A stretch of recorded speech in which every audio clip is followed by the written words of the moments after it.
Magandang hapon! Kumusta po? Narito po ulit ang update natin para sa lagay ng ating panahon. Ngayong hapon po ng July 17, 2025. Sa ngayon po ay patuloy na nakakaranas ng maulap na kalangitan with isolated rains.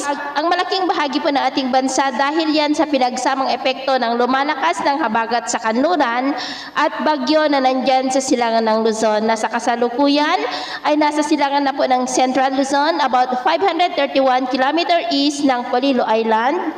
Nataglay ang lakas ng hangin na maabot po sa 75 km per hour at kumikilos po ngayon pa northeastward, pero sa susunod na sandali ay kikilos na yan pa northwestward, paakyat, at bukas ng hapon posibleng nandyan na sa silangan ng Cagayan at nagbabanta po na baybayin ang northern part ng Northern Luzon o ng mga isla ng extreme Northern Luzon bukas po. Bagamat hindi na po banta ang bagyo dyan sa Central Luzon, Southern Luzon, Metro Manila, Visayas, Western section ng Mindanao at Ilocos region, ay paghandaan naman natin dyan ang malakas na bugso ng hanging habagat na pinapalakas ng bagyo na magdudulot naman po dyan ng malalakas na buhos ng ulan simula na po ngayong gabi hanggang po sa weekend.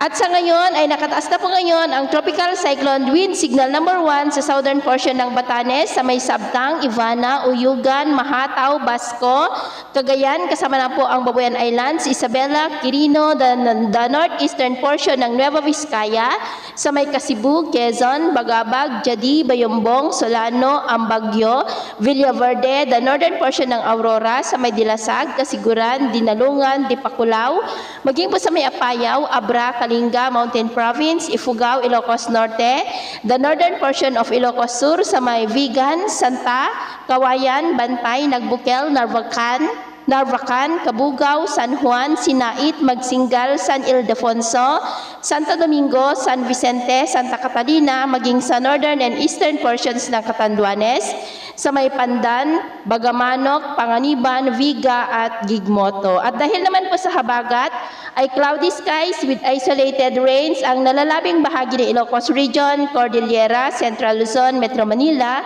Southern Luzon, Visayas, Sulu Archipelago, Zamboanga Peninsula, Northern Mindanao, Sorsogon at ilang bahagi po ng Davao. At mamayang gabi may mga isolated rains pa rin sa iba't ibang bahagi ng ating bansa, kaya mag-ingat po tayo sa posibleng banta pa rin ng mga pagbaha at pagguho ng lupa. At sa atin naman pong mga baybayin, maalon po ngayon sa baybayin ng Catanduanes at po sa kanlurang baybayin ng Palawan, ng mga alon dyan ay posibleng aabot hanggang sa 1.8 to 2.2 meters height. Kaya hanggat maaari po ay iwasan na muna natin ang papalaot dyan sa mga may kulay pula para po mas makaiwas sa mga sakunang pangkaragatan. So ito lang latest update natin sa araw na ito. At ako po muli si James na nagsasabing sa kahit na pagsubok po na darating sa ating buhay, huwag po tayong mawawalan ng pag-asa. Thank you and God bless!